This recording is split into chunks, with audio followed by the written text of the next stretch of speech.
Well, hello. Hi, Ted. Hi, Leslie. And hi, Harry. Hi, Leslie. I've just met you for the first time. And Interfaith Power and Light and Audubon. Right. How does that work? Well, we have for several months been having a conversation about a conference that we're going to have on April 9th, Saturday, April 9th, at Maple Hill Farm in Hallowell. It's an all-day event. And it's At focused, a green and it's a green place. facility. It has lots of solar, hot water, and solar electric, and a windmill, and beautiful trails for our break lovely. time and whatnot. But the theme is around climate change and sustainability. And Harry and I were talking before we got here about the disappointments in Washington, D.C. around climate change legislation.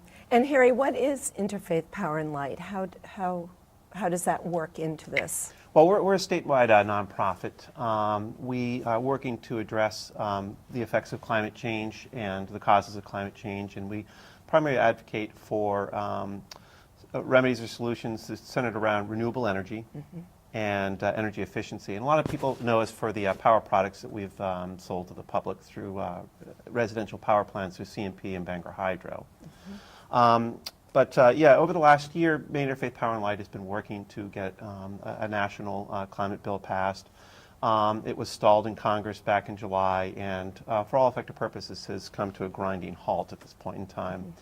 And as Ted was saying, we began a conversation with Maine Audubon, largely out of a concern that we need to be doing more. And so we've developed this joint conference for April 9th up in Hallowell, and we're calling it Awaken to Action.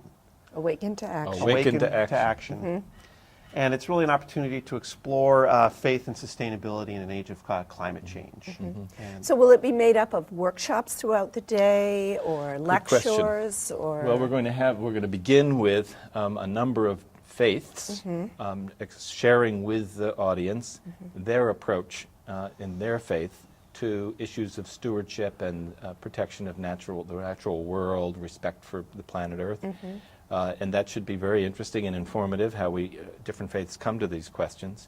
Then we have a presentation by a gentleman from the the Department of Environmental Protection, and he's going to talk about climate change, the phenomenon of climate change, where we're headed.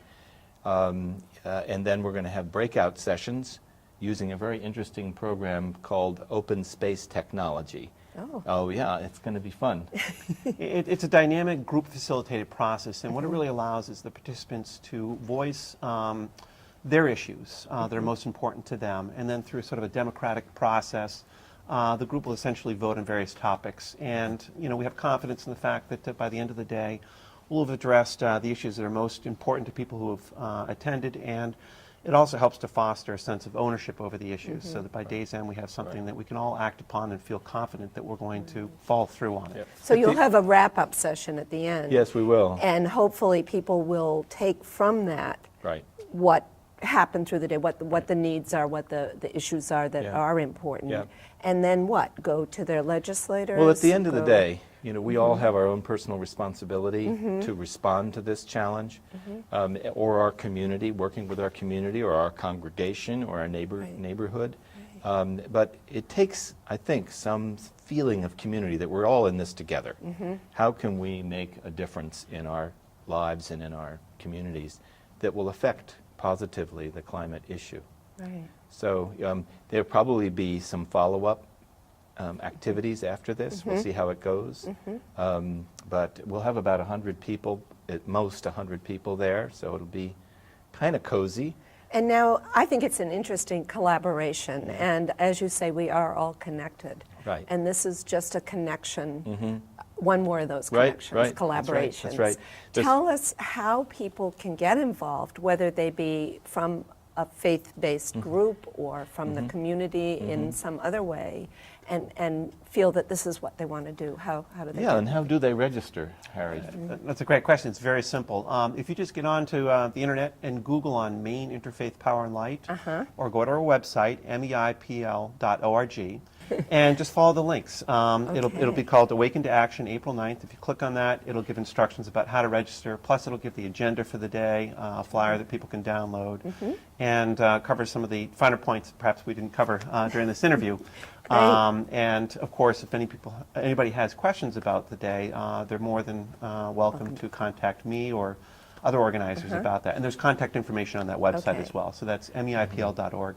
Well, thank you both for being here, Ted Thank and you. Harry. Back Happy to to you, be here. Tom. Great. Thanks, Leslie. Thank you.